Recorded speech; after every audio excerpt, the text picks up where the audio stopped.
Consider the following reserves in Karnataka. Okay, which of the above are the tiger reserves ಅಂತ ಹೇಳ್ತಾ ಇದ್ದಾನೆ.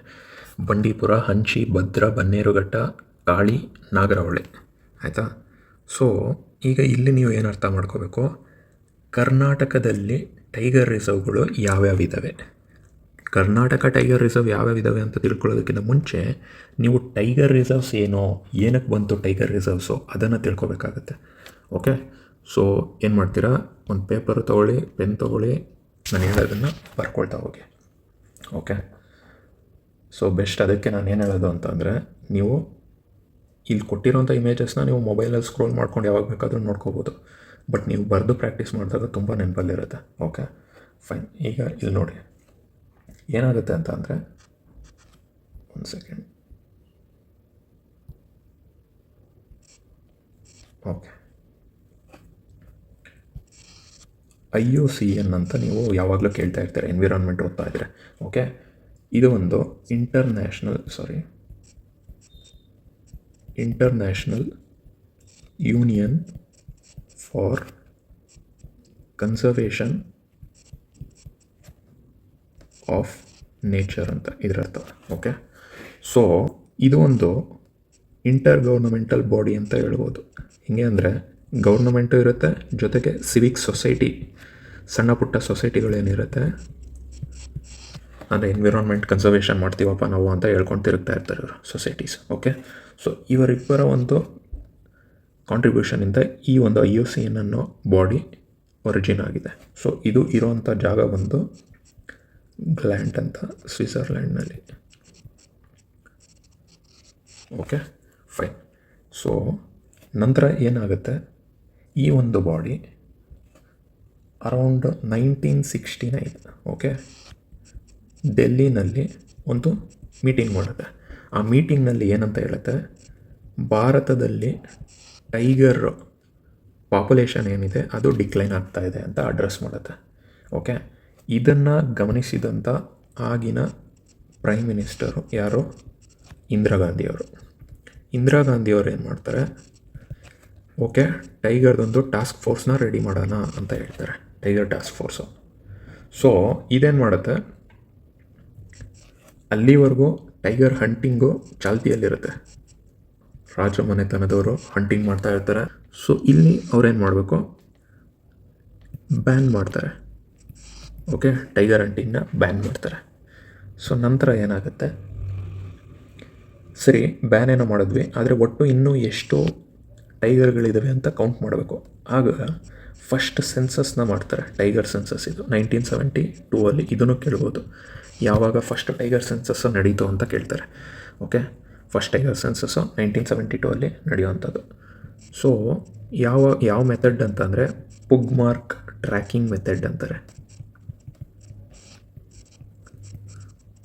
ಪುಗ್ mark ಅಥವಾ pug mark tracking method. ಇದರ ಅರ್ಥ ಏನು ಅಂತಂದರೆ, ಫುಟ್ ಪ್ರಿಂಟ್ಸು, ಇವಾಗ ನೆಲ ಹೀಗಿದೆ ಅಂತಂದರೆ ಅದು ನಡೆದೋದಾಗ ಅದರ ಜಾಗ ಅದು ಏನಿರುತ್ತೆ ಹೆಜ್ಜೆ ಗುರುತು ಅಂತಾರಲ್ಲ ಆ ಥರ, ಅದನ್ನು ಕೌಂಟ್ ಮಾಡೋವಂಥದ್ದು pug mark tracking method.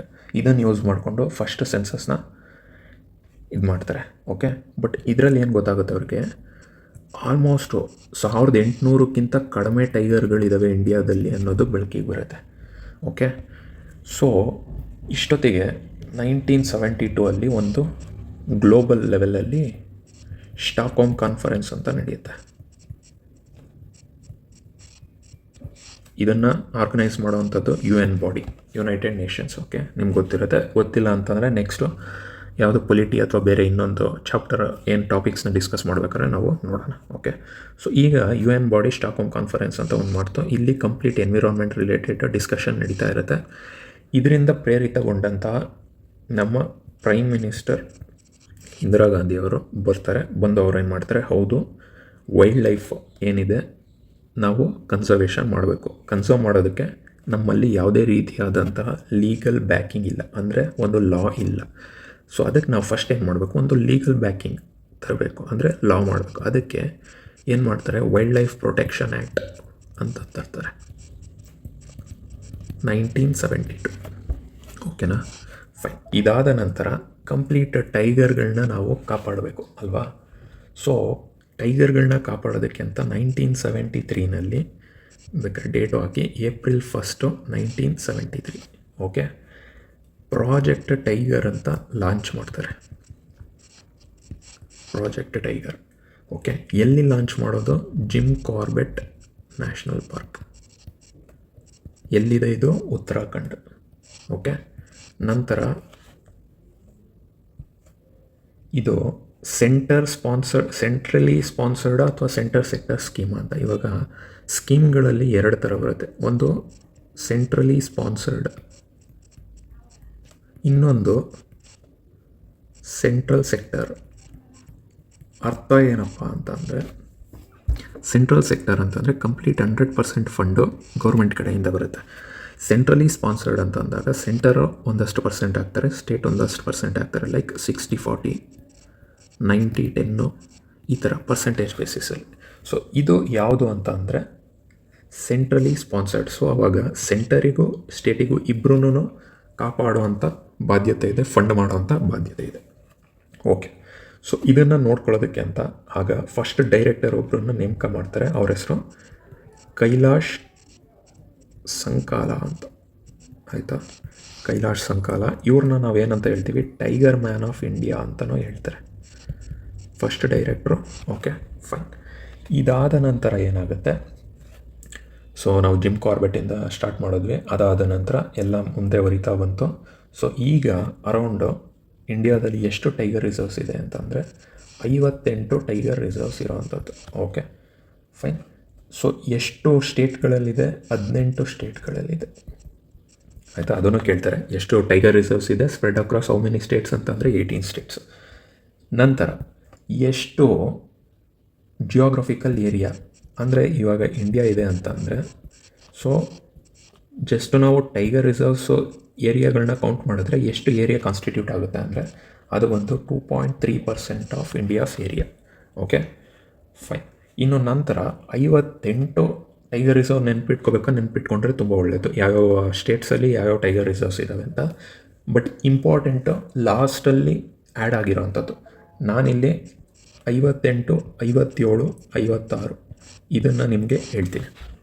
Okay 58ನೇದು ಮಾಧವ್ ಟೈಗರ್ ರಿಸರ್ವ್. ಓಕೆ 57ನೇದು Ratapani tiger reserve.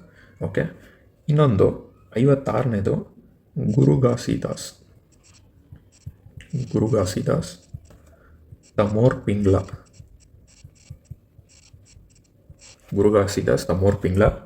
Tiger reserve. Okay so ಇದು ಮಾಧವ್ ಟೈಗರ್ ರಿಸರ್ವ್ ಏನಿದೆ ಇದು ಬಂದು ನಿಮಗೆ ಎಲ್ಲಿ ಕಂಡು ಬರುತ್ತೆ? ಮಧ್ಯಪ್ರದೇಶ. ರತಪಾನಿ ಎಲ್ಲಿದೆ? ಇದು ಮಧ್ಯಪ್ರದೇಶ. ಗುರು ಘಾಸಿದಾಸ್ ತಮೋರ್ ಪಿಂಗ್ಲಾ ಎಲ್ಲಿದೆ? ಇದು ಛತ್ತೀಸ್ಗಢ. ಓಕೆ ಸೊ ಇನ್ನೊಂದು ಇಂಪಾರ್ಟೆಂಟ್ ಪಾಯಿಂಟ್ ಏನು ಅಂತಂದರೆ, ಇಲ್ಲಿ ಏನಿದೆ ಮಾಧವ್ ಟೈಗರ್ ರಿಸರ್ವು, ಇದು ಕನೆಕ್ಟಿಂಗ್ ಪಾಯಿಂಟ್ ಆಗುತ್ತೆ. ಒಂದು ಯಾವುದಕ್ಕೆ? ರಾಜಸ್ಥಾನ್ನ ರಣತಂಬೋರ್ ಅಂತ ಏನಿದೆ ಅಲ್ಲಿಂದ ಮಧ್ಯಪ್ರದೇಶನ ಕೂನೋ ನ್ಯಾಷನಲ್ ಪಾರ್ಕ್ ಅಂತ ಏನು ಹೇಳ್ತಾರೆ. ಸೊ ಇದರ ಮಧ್ಯೆ ಬ್ಯಾರಿಯರ್ ಥರ ವರ್ಕ್ ಆಗುತ್ತೆ ಮಾಧವ್. ಓಕೆ ಇದು ಇಂಪಾರ್ಟೆಂಟ್ ಪಾಯಿಂಟು, ನೆನಪಲ್ಲಿ ಇಟ್ಕೋಬೇಕು. Okay fine. ನಂತರ ರತಪಾನಿ ಮಧ್ಯಪ್ರದೇಶನಲ್ಲಿರುವಂಥದ್ದು. ಸೊ ಇಲ್ಲಿ ಇಂಪಾರ್ಟೆಂಟ್ ಪಾಯಿಂಟ್ ಏನು ಅಂತಂದರೆ ಭೀಮ್ಬೇಟ್ಕಾ ಕೇವ್ಸ್. ಪ್ಯಾಲಿಯೋಲಿಥಿಕ್ ಏಜ್ ಏನೇ ಇದೆ, ಪ್ಯಾಲಿಯೋಲಿಥಿಕ್ ಏಜ್ ಅಂದರೆ ಸ್ಟೋನ್ ಏಜ್ನ ಫಸ್ಟು ಪೀರಿಯಡ್ ಅಂತ ಹೇಳ್ಬೋದು. ಫಸ್ಟ್ ಸ್ಟೋನ್ ಏಜ್ ಟೈಮ್ ಏನಿದೆ ಅಲ್ಲಿ ಕಂಡುಬರುವಂಥ ಭೀಮ್ಬೇಟ್ಕಾ ಕೇವ್ಸ್ ಏನಿದೆ, ಭೀಮ್ಬೇಟ್ಕಾ ಕೇವ್ಸ್ ಎಲ್ಲಿದೆ? ಮಧ್ಯಪ್ರದೇಶ. ಅದರಲ್ಲಿ ಎಲ್ಲಿದೆ ಅಂತಂದರೆ ರತಪಾನಿ ಟೈಗರ್ ರಿಸರ್ವಲ್ಲಿ ಇರುವಂಥದ್ದು. ಓಕೆ ಇದು ನೆನಪಲ್ಲಿ ಇಟ್ಕೋಬೇಕು.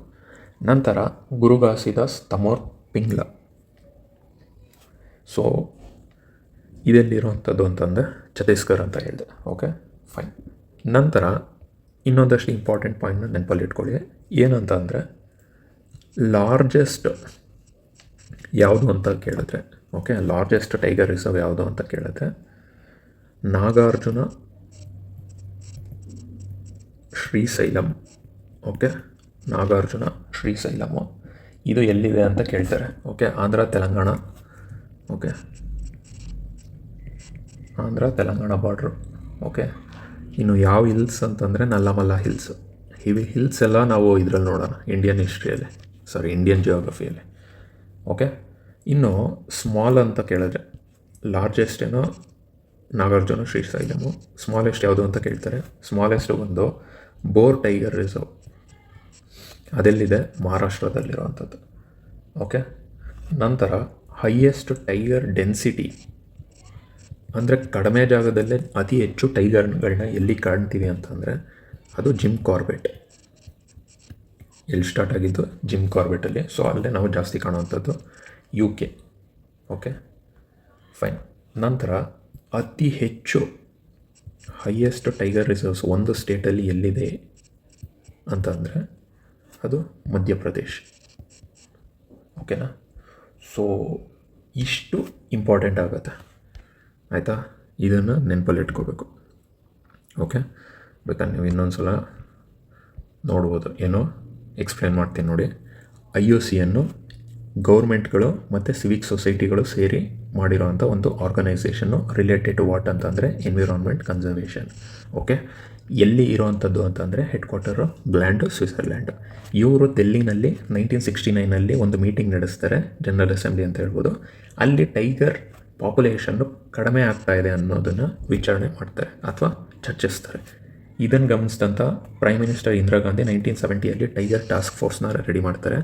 ಅವರೇನಂತ ಹೇಳ್ತಾರೆ, ಟೈಗರ್ ಹಂಟಿಂಗು ಬ್ಯಾನ್ ಮಾಡಬೇಕು. ಎಸ್ಪೆಷಲಿ ಆಗಿರೋವಂಥ ರಾಜರ ವಂಶಗಳೇನಿದೆ ಅವರು ಹಂಟಿಂಗಲ್ಲಿ ತೊಡಗಿಸ್ಕೊಂಡಿದ್ರು. ಓಕೆ, ಸೊ ಪ್ರಿನ್ಸ್ಲಿ ಸ್ಟೇಟ್ಸ್ ಏನಿದೆ, ಸೊ ಅವ್ರುಗಳು ಹೆಚ್ಚಾಗಿ ಕಂಡುಬರುವಂಥದ್ದು. ಸೊ ಟೈಗರ್ ಹಂಟಿಂಗ್ನ ಬ್ಯಾನ್ ಮಾಡಬೇಕು ಅಂತ ಹೇಳ್ತಾರೆ. ಅದಾದ ನಂತರ 1972 ಫಸ್ಟ್ ಸೆನ್ಸಸ್ ಮಾಡ್ತಾರೆ ಟೈಗರ್ದು, ಪಗ್ಮಾರ್ಕ್ ಟ್ರ್ಯಾಕಿಂಗ್ ಮೆಥಡ್ ಅಂತ. ಸೊ ಫುಟ್ ಪ್ರಿಂಟ್ಸ್ನ ಕೌಂಟ್ ಮಾಡೋವಂಥದ್ದು. ಅದರಲ್ಲಿ ಗೊತ್ತಾಗುತ್ತೆ 1800 ಟೈಗರ್ಸ್ಗಳು ಅಷ್ಟೇ ಉಳ್ಕೊಂಡಿರೋದು, ಅದಕ್ಕಿಂತ ಕಡಿಮೆ ಇದ್ದಾವೆ ಅಂತ. ನಂತರ ಪ್ರೈಮ್ ಮಿನಿಸ್ಟ್ರು ಇಂದಿರಾ ಗಾಂಧಿಯವರು ಸ್ಟಾಕ್ಹೋಮ್ ಕಾನ್ಫರೆನ್ಸು, ಯುನೈಟೆಡ್ ನೇಷನ್ಸ್ ಅವ್ರು ಕಂಡಕ್ಟ್ ಮಾಡೋವಂಥ ಸ್ಟಾಕ್ಹೋಮ್ ಕಾನ್ಫರೆನ್ಸು, ಅಲ್ಲಿಗೆ ಹೋಗ್ತಾರೆ. ಎನ್ವಿರಾನ್ಮೆಂಟ್ ಕನ್ಸರ್ವೇಷನ್ ರಿಲೇಟೆಡ್ ಚರ್ಚೆ ಆಗುತ್ತೆ. ಅದರ ಪ್ರಯುಕ್ತ ಇಂಡಿಯಾಗೆ ವಾಪಸ್ ಬಂದಾಗ ಗೊತ್ತಾಗುತ್ತೆ, ನಮ್ಮಲ್ಲಿ ವೈಲ್ಡ್ ಲೈಫ್ ಕನ್ಸರ್ವೇಷನಿಗೆ ಯಾವುದೇ ರೀತಿಯಾದಂಥ ಒಂದು ಸಿಂಗಲ್ ಲೀಗಲ್ ಬ್ಯಾಕಿಂಗ್ ಲಾ ಇಲ್ಲ. ಅದನ್ನು ನಾವು ಫಸ್ಟು ಮಾಡಬೇಕು. ಅದಕ್ಕೋಸ್ಕರ ಅವರು ತರುವಂಥದ್ದು ವೈಲ್ಡ್ ಲೈಫ್ ಪ್ರೊಟೆಕ್ಷನ್ ಆ್ಯಕ್ಟ್ 1972. ಎಕ್ಸಾಮಲ್ಲಿ ಇದು ಸಹ ಕೇಳಿದ್ದಾರೆ, ವೈಲ್ಡ್ ಲೈಫ್ ಪ್ರೊಟೆಕ್ಷನ್ ಆ್ಯಕ್ಟ್ ಯಾವಾಗಾಯಿತು? 1972. ಸ್ಟಾಕ್ಹೋಮ್ ಕಾನ್ಫರೆನ್ಸ್ ಯಾವಾಗಾಯಿತು? 1972. ಆಯಿತಾ? ಟೈಗರ್ ರಿಸರ್ವ್ ಅಥವಾ ಪ್ರಾಜೆಕ್ಟ್ ಟೈಗರ್ ಸ್ಟಾರ್ಟ್ ಮಾಡಿದಂತಹ ಇಯರ್ ಯಾವುದು? April 1, 1973. ಯಾರು ಸ್ಟಾರ್ಟ್ ಮಾಡಿದ್ದು? ಇಂದಿರಾ ಗಾಂಧಿ. ಎಲ್ಲಿ ಸ್ಟಾರ್ಟ್ ಮಾಡಿದ್ದು? Jim Corbett national park. Centrally sponsored central sector scheme ಅಂತಂದರೆ ಸೆಂಟ್ರಲಿ ಸ್ಪಾನ್ಸರ್ಡ್ ಕೈಲಾಶ್ ಸಂಕಾಲ ಅನ್ನೋರು ಫಸ್ಟ್ ಡೈರೆಕ್ಟರ್ ಆಗ್ತಾರೆ. ಅವ್ರನ್ನ ಟೈಗರ್ ಮ್ಯಾನ್ ಆಫ್ ಇಂಡಿಯಾ ಅಂತ ಹೇಳ್ತಾರೆ. ಸೊ ಅಲ್ಲಿಗೆ ಫಸ್ಟು ಎಲ್ಲಿ ಸ್ಟಾರ್ಟ್ ಆಗಿದ್ದು? ಜಿಮ್ ಕಾರ್ಬೆಟ್ಟು. ಈಗ ಒಟ್ಟು ಎಷ್ಟಿದೆ? 58 ಟೈಗರ್ ರಿಸರ್ವ್ ಇದೆ, 18 ಸ್ಟೇಟ್ಸಲ್ಲಿರುವಂಥದ್ದು. ನಂತರ 2.3% ಏರಿಯಾ ಕವರ್ ಆಗುತ್ತೆ. ಲಾಸ್ಟು 3 ಯಾವುದು ಅಂತ ಅಂದರೆ 56, 57, 58. 56 ಗುರುಗಾಸಿತ ಸ್ತಮೋರ್ ಪಿಂಗ್ಲ ಛತ್ತೀಸ್ಗಢಲ್ಲಿರುವಂಥದ್ದು. 57 ರಥಪಾನಿ ಮಧ್ಯಪ್ರದೇಶ, ಇಲ್ಲಿ ಬಿಂಬೇಟ್ಕಾ ಕೇವ್ಸು ಏನಿದೆ ಅದನ್ನು ನಾವು ಕಾಣ್ಬೋದು. ಮಾಧವ್ ಟೈಗರ್ ರಿಸರ್ವ್ ಮಧ್ಯಪ್ರದೇಶಲ್ಲಿರುವಂಥದ್ದು. ಇದು ಮಧ್ಯ ಹೆಂಗೆ ಕನೆಕ್ಟಿಂಗ್ ಡಾಟ್ ಥರ, ಕನೆಕ್ಟಿಂಗ್ ನೆಟ್ವರ್ಕ್ ಥರ ವರ್ಕ್ ಆಗುತ್ತೆ. ಯಾವುದ್ರ ಮಧ್ಯೆ? Rajasthan Ranthambore, Kuno national park, Madhya Pradesh. ಇನ್ನು ಲಾಂಗೆಸ್ಟ್ ಬಂದು Nagarjuna Srisailam, Andhra Telangana, Nallamala hills. Smallest Bor, Maharashtra. Density Jim Corbett, Uttarakhand. Highest tiger reserves ಎಲ್ಲಿದೆ ಅಂತಂದರೆ ಮಧ್ಯಪ್ರದೇಶ. Okay, fine. ಸೊ ಇದು ಇಷ್ಟ ಆಯಿತು, ನಾವು ಓವರಾಲು ನೋಡಿದ್ವಿ ಅಲ್ವಾ? ಈಗ ನೆಕ್ಸ್ಟು ಇಲ್ಲ ಅದನ್ನೇ ಡಿಸ್ಕಸ್ ಮಾಡಿದ್ದೀನಿ. ಓಕೆ, ನೋಡ್ಬೋದು. ಪ್ರಾಜೆಕ್ಟ್ ಟೈಗರ್ ಯಾವಾಗ ಬಂತು? 1973. ಸೊ ಯಾವ ಮಿನಿಸ್ಟ್ರಿ ಅಂಡರಲ್ಲಿದೆ ಅಂತಂದರೆ ministry of environment, forest and climate change. Okay, ಇದು ಪ್ರಾಜೆಕ್ಟ್ ಟೈಗರ್ನ ನಡೆಸ್ಕೊಡ್ತಾ ಇರೋಂಥ ಒಂದು ಏಜೆನ್ಸಿ ಯಾವುದು? NTCA ಅಂತ ಹೇಳ್ತಾರೆ. Okay, NTCA. ಇದನ್ನು ಇನ್ಡೆಪ್ತಾಗಿ ನಾವು ಮತ್ತೆ ಎನ್ವಿರಾನ್ಮೆಂಟ್ ಸೆಕ್ಷನ್ ತೊಗೊಂಡಾಗ ಅಥವಾ ಇಂಡಿಯನ್ ಜಿಯೋಗ್ರಫಿ ಏನಿದೆ ಅದರಲ್ಲಿ ಎನ್ವಿರಾನ್ಮೆಂಟ್ ಕವರ್ ಮಾಡ್ತೀನಿ, ಅಲ್ಲಿ ನೋಡೋಣ. ಸೊ ಈಗ ಜಸ್ಟು NTCA ಅನ್ನೋ ಒಂದು body tiger reserves counting senses ಮತ್ತೊಂದು ಎಲ್ಲ ಅದನ್ನು ನೋಡ್ಕೊಳ್ಳುತ್ತೆ. ಅಥವಾ